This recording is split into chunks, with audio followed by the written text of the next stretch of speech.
Each planet Alicia Kane had visited in her years of service to the Emperor bore the taint of chaos. In her eyes, they were naught but rotten fruits in the cosmic orchard of the Imperium, their outward beauty blemishing to reveal the pestilence of the warp lurking beneath. This cynical perspective was a byproduct of her lifetime spent on the front lines against the demons, as a dedicated inquisitor of the Ordo Malleus, the hammer of witches, the banishers of the warp-spawned abominations. Alicia's cynicism was her aegis, her bulwark against the insidious whispers and nightmarish apparitions of the demons. It bolstered her faith in the Emperor, turning her resolve into an unyielding weapon that could pierce the very essence of the demonic entities she pursued. This grim understanding of the galaxy served as both her shield against the soul-corroding influences of the warp, and as her sword, a blade forged in the fires of righteous fury and tempered with steely determination. It was this weapon, this unrelenting skepticism, that she had wielded to banish a particularly foul demon back into the maw of the warp, given a true death. With a psychic outcry that resonated through the immaterium, Alicia struck the blood-soaked abomination down. She channeled the fury of her faith, the absolute conviction in the God Emperor's eternal vigilance, and forced the creature to retreat back into the swirling chaos from whence it came. Such a display of righteous wrath might have given even a space marine of the Adeptus Astartes, the Emperor's own angels of death, pause. Yet for Alicia, it was but another step in her eternal vigil, a small victory in her tireless battle against the encroaching darkness that gnawed at the edges of the Imperium. In her mind, there was no other path, only the unending war against chaos, her sword and shield ever at the ready. She returned to her homeworld, a small planet orbiting a dying star, was a harsh, barren realm, its beauty lying in its desolation. Solus 4 was predominantly rocky, its surface a patchwork of craggy hills and narrow valleys, carved by winds carrying the dust of millennia. The soil, if it could be called that, was a coarse mixture of grey and brown, devoid of the usual teeming life of most verdant worlds. Only hardy, stubborn life forms thrived here, lichen, mosses, and the occasional gnarled tree, their trunks twisted by the relentless winds. As she stepped off the Thunderhawk gunship, the roar of its engines gave way to the cold silence of her fortress. Her power armor, a symbol of her station as much as her rosette, whirred and hummed with each step. It was a meticulously maintained suit, painted a stark, uncompromising black and adorned with the bronze iconography of the Ordo Malleus. Each plate told a story of battles won and demons vanquished, the ornate inlays and purity seals marking her numerous victories against the warp-spawned entities. The servos and hydraulics enhanced her movements, giving her strength far beyond that of a normal human. Its integrated force field shimmered with a near-invisible light, a testament to the protective might of her power armor. Yet despite its grandeur, the suit felt as much a part of her, molded and customized to her specifications, an extension of her will in the eternal battle against the dark gods. Around her neck, suspended from a thick silver chain, was her rosette, a golden symbol of her station within the Inquisition. This was no mere trinket or badge. It was an intricate device intricately wrought from gold and microcircuitry. The central eye of the Inquisition was stylized, surrounded by inscriptions and laced with technology capable of authenticating her identity to any imperial facility. It was a symbol of her authority, a testament to her dedication and service, as much a part of her as the power armor that sheathed her body. Alicia Kane's fortress was perched upon the edge of a jagged cliff, overlooking windswept plains. Built from blackened adamantine, its parapets rose like skeletal fingers towards the brooding grey sky. Every inch of the fortress was engraved with imperial iconography, pictograms of the Golden Throne, images of the Emperor, and intricate inscriptions of protective prayers and wards against the demonic. Its defenses were formidable, a testament to the grim threats the Inquisition faced on a daily basis. Macro cannon batteries and void shield generators lined its perimeter, ready to repel any physical assault.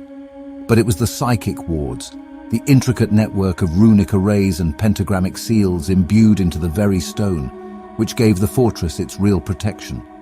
These ethereal defenses stood as a bulwark against the warp, preventing any incursions from the realm of chaos. Within the fortress, the atmosphere was no less severe. Gothic archways opened onto vast halls filled with murals depicting the Emperor's Great Crusade and the horrors of the Horus heresy. Statues of past inquisitors, their stone visages resolute, watched over the silent corridors. Sanctified reliquaries and ancient texts, each an invaluable resource in the eternal battle against the demons, filled the cavernous library. Deep beneath the fortress lay the interrogation chambers, the holding cells and the cold, sterile dissecting rooms, each telling a tale of the grim duties carried out within these walls. Deep inside, servitors moved with mechanical precision, their lobotomized brains focused solely on their programmed tasks. They were the caretakers, attending to everything from the maintenance of its physical structure to the operation of its extensive defense systems. Some were fashioned into the likeness of menials, their once human forms augmented with crude cybernetics, ensuring the fortress was kept pristine. Others, more heavily modified, served as gun servitors, their bodies grotesquely melded with weapons to guard the fortress against any who dared threaten its sanctity.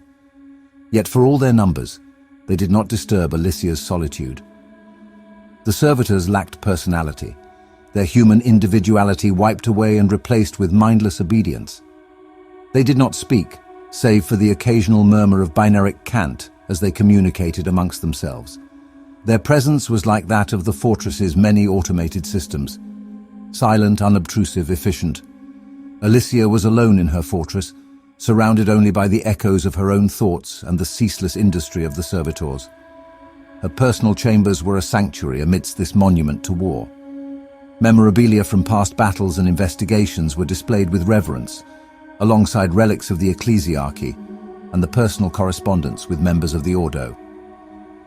The focal point of the room was a colossal mural depicting the Emperor in his prime, a constant reminder of the duty she owed to the Imperium. The fortress was not merely a residence or a place of contemplation for Alicia. It was a stronghold, a physical manifestation of the eternal vigilance and unyielding resolve of the Inquisition. In this bastion of humanity, she would face her unseen enemy, her very home transformed into the battlefield for her most private of wars. Small bodies of water, remnants of long-gone rivers and lakes were scattered across the landscape. These occasional oases teemed with small, tenacious forms of life, each species engaged in a desperate struggle for survival in the harsh environment. The sky, often overcast, was a deep, brooding grey, the sun a dim disk of white light that did little to ward off the cold. On the rare occasion when the sky cleared, a spectacular starry vista would be revealed, the surrounding galaxies casting a cold, spectral light over the barren world. Despite its harshness, there was a certain peace to her homeworld, a sense of solitude that seemed to echo her own journey as an inquisitor. It was a place that mirrored the grim realities of her calling, yet offered her a refuge from the ceaseless struggle against the forces of the warp. Kane was not like other inquisitors. While common for members of the Inquisition to surround themselves with a retinue of helpers, acolytes, bodyguards, savants, and other individuals, each bringing their own set of skills to assist in the Inquisitor's holy mission, she had chosen a different path, one of solitude and self-reliance. In her early years as an Inquisitor, Alicia did have a retinue. She had appreciated their skills and their company in the lonely stretches of space and time. But the nature of her work, hunting the most vile and powerful demons, proved to be a danger not just to her, but to those who stood by her side. One by one, they had fallen, lost to the cruel, uncaring warp, their souls forfeit in the eternal war against chaos. Each loss was a blow, a reminder of the unforgiving path she had chosen. But the final blow came when her most trusted acolyte was possessed by the demon she had been hunting, a creature of such malignance that it had taken all her strength to banish. After that, Alicia had decided she would walk her path alone. The risks were too great, the cost too high. The solitude was a burden, but it was one she was willing to bear if it meant she could prevent others from suffering the same fate as her fallen comrades. Eventually, she fought her battles alone, without the comfort or assistance of a retinue. Her homeworld, her fortress, her battle, everything was a testament to her solitary path. Alicia Kane, the lone inquisitor, fighting a war within and without, a woman against the warp-spawned horrors, alone but undaunted, alone but unbroken. As she set foot on the soil of her homeworld, the crunch of the coarse earth under her boots echoing in the chilling wind, she was home.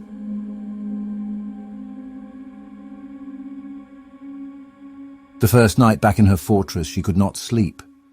The silence of her quarters was a stark contrast to the screaming chaos of the warp. The steady hum of her mechanical chronometer was the only sound, each pulsating rhythm a testament to the passing of time, a luxury rarely afforded to an inquisitor. In that silence, she tried to let go of the nightmares, the recent memory of the demon she banished, but it was a sticky residue, clinging to her consciousness. Her tired body longed for rest, her mind still whirlpooling in the echoes of the warp. Eventually the fatigue took over and she slipped into an uneasy slumber. The dream came without warning. It was vivid and horrifyingly real. She stood in a shadowy version of her own fortress, an ethereal green glow replacing the familiar stone walls. The air was charged with the stench of the warp, sulfur, and burning ozone, a sickly sweet cocktail of odors that made her stomach churn. And there it was, the demon. It lurked on the periphery of her vision, a grotesque figure painted in hues of black and crimson. The demon did not approach or speak. It just watched her with its piercing green eyes, a predatory grin stretching across its monstrous face. She woke up gasping, clutching her chest, reaching for her bolter. The echo of her scream reverberated in the silent room. The chronometer hummed on, indifferent to her terror. The dream was over, but the chill it left behind was not. The fortress, her home, was no longer the sanctuary she had hoped for.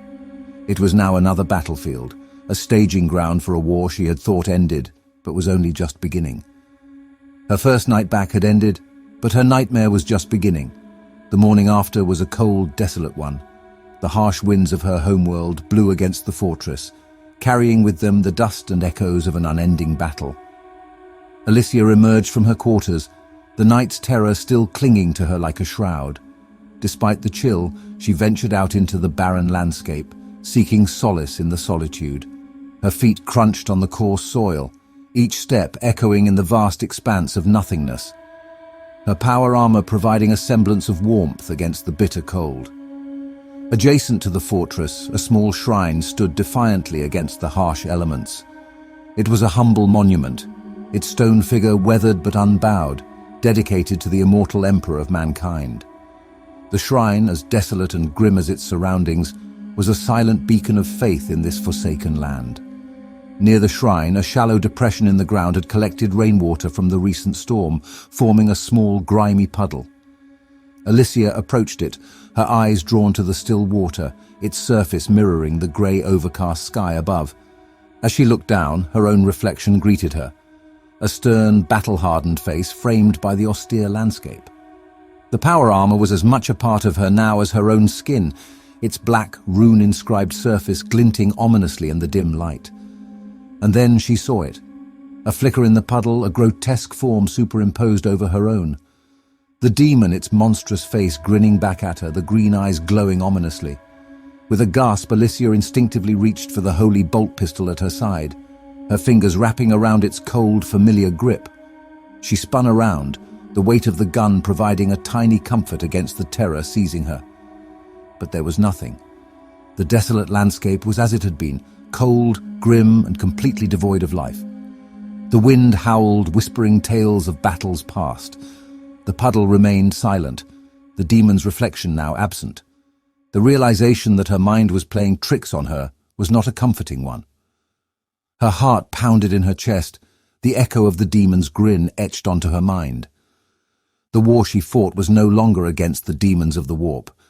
The battlefield had moved into her mind, the enemy lurking in the corners of her consciousness. The fortress, the shrine to the emperor, the barren landscape, they had all witnessed countless battles, victories and losses, and now they bore silent testimony to a new conflict, one that raged within the inquisitor herself. The world around her, as desolate and silent as it was her only ally in this fight. The second day on her homeworld had dawned, marking the beginning of her battle against the shadows within. By the time Alicia returned to the fortress, the last light of the dying star was fading. Her fortress, a bulwark against the elements and the horrors of the warp, stood resolute and stern in the encroaching darkness. As she crossed the threshold, she felt an odd sense of unease, the memories of her dream and the spectre in the puddle still fresh in her mind. She moved through the cold, silent corridors, her footfalls echoing in the austere stone halls. Her fortress was as solitary as she was, its silent walls keeping watch over the desolate planet. Alicia's quarters, at the heart of the fortress, was filled with relics and trophies from her many battles, the skulls of defeated demons, the banners of vanquished cults, the ruined weapons of chaos, all mementos of her solitary war. As she entered her quarters, a sudden chill ran down her spine. There, in the reflective surface of a heretic's demonic sword mounted on the wall, she saw it again. The demon. Its green eyes were fixed on her, its grotesque form shimmering in the polished blade. It grinned, revealing a maw full of sharp, monstrous teeth. Alicia's breath hitched, her hand once again reaching for her pistol. She turned, weapon raised, ready to face the spectre that had been haunting her, but once more, there was nothing there. The room was as it had been. The only sound was the hum of the mechanical chronometer, vibrating away the seconds. Silently she looked back to the sword, but her reflection was alone now. Her heartbeat pounded in her ears, a stark reminder of the terror she felt. She was an inquisitor, a hunter of demons. She had faced countless horrors from the warp without flinching. But now she was hunted, pursued by a spectre she could neither banish nor ignore. The shadows within her fortress had come alive, morphing and twisting into monstrous shapes. The relics around her were no longer symbols of victory, but reminders of the demon she had banished, now lurking in her own mind. As she looked around her quarters, she couldn't shake off the feeling that she was not alone, that the demon was there with her, watching, waiting. It was here, in the fortress she considered her sanctuary, that she realized her greatest battle was about to begin. Not against the armies of the warp, but against her own fears. The demon, once a tangible enemy, was now an elusive shadow, casting its spectre over her mind. As the chrono device hummed on, marking the passage of time, Alicia prepared herself for the war that was coming, the war within her own soul. The third day in her home world ended, but the true struggle was only beginning. After the encounter with the demon in the reflection of the sword, Alicia Kane fell into a pensive silence. The fortress around her felt colder, more ominous. She moved to her personal study, a small room filled with ancient texts and artifacts, each carrying a tale of heroism or horror. Sitting behind her heavy oaken desk, she began to prepare for the battle that was yet to come.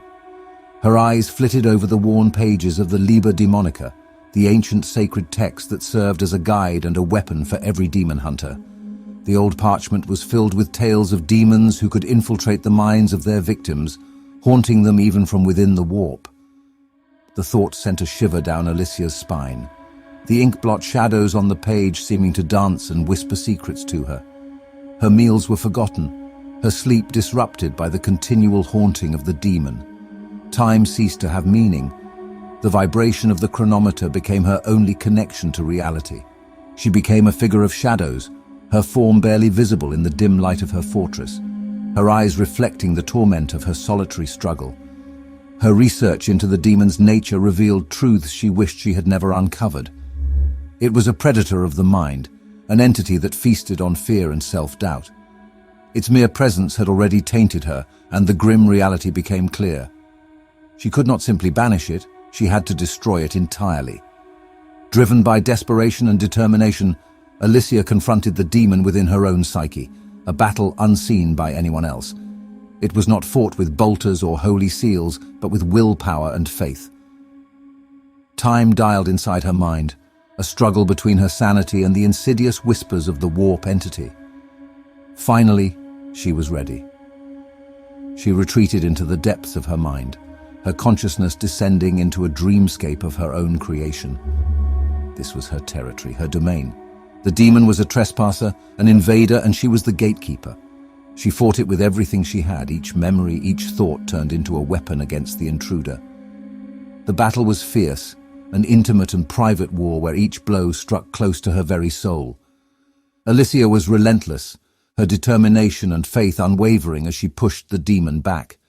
And then she felt it, a rupture, a sudden release as the demon's influence was finally purged from her mind. Alicia had won. The demon was gone, banished from her mind, exorcised by her sheer will and indomitable spirit. Exhausted, she let herself drift into the comforting darkness, a moment of peace in the wake of her victory. But when she woke, it wasn't the silent solitude of her fortress that greeted her. Instead, she found herself in another dream, one not of her making. She was back in the warp-tainted landscapes, the realm of the demon. She looked around, a feeling of dread creeping up her spine. Then the laughter began. It was a familiar sound, a terrible echo from her past. It was the demon, its mocking laughter echoing through the warp, shattering the illusion of victory. Alicia woke with a start, the laughter still ringing in her ears. She sat in the silence of her fortress, the grim realization sinking in. The demon was not gone. It was still there, lurking in the depths of her mind, laughing at her futile attempts to banish it. Then she knew that there was no escape, no respite. It would continue to haunt her, to goad her, from the shadows until there was nothing left. A lifetime of fighting an enemy had engrossed her, and now she battled one she could not even see. She sat up straight, her power armor whirring with her movements as she adjusted. She grasped at her rosette, hung around her neck, and snapped it off in one quick motion and dropped it to the floor, the metal clinging as it hit the cold stone. Once again she demagnetized the bolt pistol from her hip plate. No more, she thought. Emperor be with me. Kane lifted the bolter, firmly wrapped her hand around its custom leather grip, the familiar weight comforting in her hand. She quickly racked the bolter with trained precision and pressed it firmly against her chin.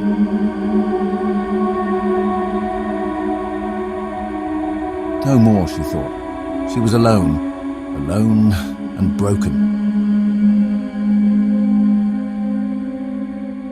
Thank you so much for watching. If you enjoyed this video, please consider subscribing and leaving a comment below.